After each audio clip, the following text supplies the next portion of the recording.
Salam sukacita, saudara dan saudariku yang terkasih. Salam jumpa kembali dalam Renungan Harian Katolik.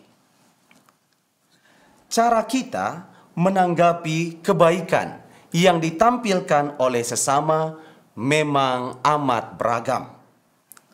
Namun, dapat dipastikan bahwa tidak semua cara yang ditampilkan itu bersifat positif. Seringkali berhadapan dengan kebaikan sesama, kita malah jatuh dalam sikap iri hati. Kita tidak ikut bersyukur dan bersukacita atas kebaikan yang telah terjadi itu. Tetapi kita menanggapinya dengan sinis hingga kadang mencurigainya dengan berbagai prasangka buruk. Sikap semacam ini bisa muncul dalam diri kita karena kita beranggapan bahwa cuma diri kita yang layak untuk dihargai. Hanya karya kita yang harus diperhatikan dan diperhitungkan. Keegoisan demikian tentu sangat berbahaya bila terus dipertahankan, karena akan membuat hidup kita menjadi tidak tenang dan kita kehilangan relasi yang harmonis dengan sesama. Sesama dilihat semacam gangguan atau ancaman, padahal diri mereka sama sekali tidak pernah berniat seperti itu. Saudara dan saudariku yang terkasih, sesudah membangkitkan Lazarus, keberadaan Yesus makin mendapat banyak sorotan. Sorotan yang dimaksud ternyata tidak hanya berupa penilaian yang positif, tetapi ada juga pandangan yang negatif tentang kebaikan Yesus tersebut, seperti yang digambarkan dalam perikop Injil hari ini, yang berasal dari Injil Yohanes bab 11 ayat 45 sampai dengan ayat 56. Dikisahkan bahwa ada sekumpulan orang yang melihat mujizat dari Yesus itu, pergi kepada imam-imam kepala dan orang-orang Farisi untuk menceritakan pengalaman mereka. Usai mendengar kesaksian ini, para imam kepala dan orang-orang Farisi itu segera memanggil mahkamah agama untuk membahas dampak yang bakal terjadi di tengah kehidupan bangsa Yahudi karena peristiwa tersebut. Mereka berkata bahwa bila keberadaan Yesus tidak diwaspadai, maka akan ada banyak orang yang percaya kepada Yesus. Perhatian yang amat besar kepada Yesus ini tidak bisa dikategorikan baik-baik saja, karena ternyata punya efek lanjutan yang juga meresahkan, yakni penjajah Romawi akan datang dan menganiaya seluruh bangsa Yahudi. Mengapa mereka berbuat seperti ini?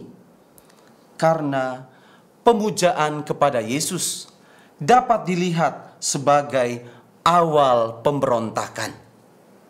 Karisma Yesus dikhawatirkan mampu untuk mengumpulkan massa dan menggerakkan mereka untuk melawan penjajah Romawi. Maka karya Yesus harus dibatasi dan kehadirannya harus dimaknai sebagai ancaman atau gangguan. Yesus tidak boleh dibiarkan berbuat baik secara leluasa, karena sangat berpotensi untuk mengganggu keamanan hidup dari bangsa Yahudi. Lantas, untuk makin memperkeruh situasi tersebut, Kayafas yang pada saat itu menjabat sebagai imam besar berkata bahwa lebih menguntungkan jika Yesus dijadikan sebagai korban untuk menghindarkan bangsa Yahudi dari serangan penjajah Romawi, dibanding mereka membela Yesus yang pada akhirnya menyebabkan kebinasaan bagi seluruh bangsa. Menurut Kayafas, mereka harus segera menentukan pilihan yang tepat agar luput dari bahaya tersebut.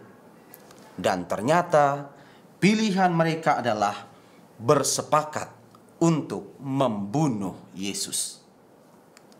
Perkataan Kayafas ini memang di satu sisi bisa dilihat sebagai suatu nubuat tentang kematian Yesus, yakni Yesus akan wafat untuk seluruh bangsa, dan kematian Yesus itu tidak sia-sia karena anak-anak Allah yang sedang tercerai-berai akan dikumpulkan dan dipersatukan oleh peristiwa tersebut.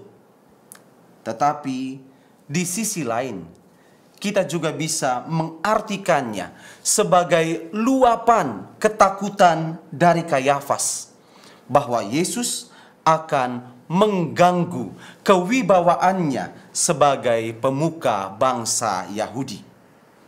Karya Yesus akan menumbangkan popularitasnya dan ia tidak mendapat perhatian publik lagi.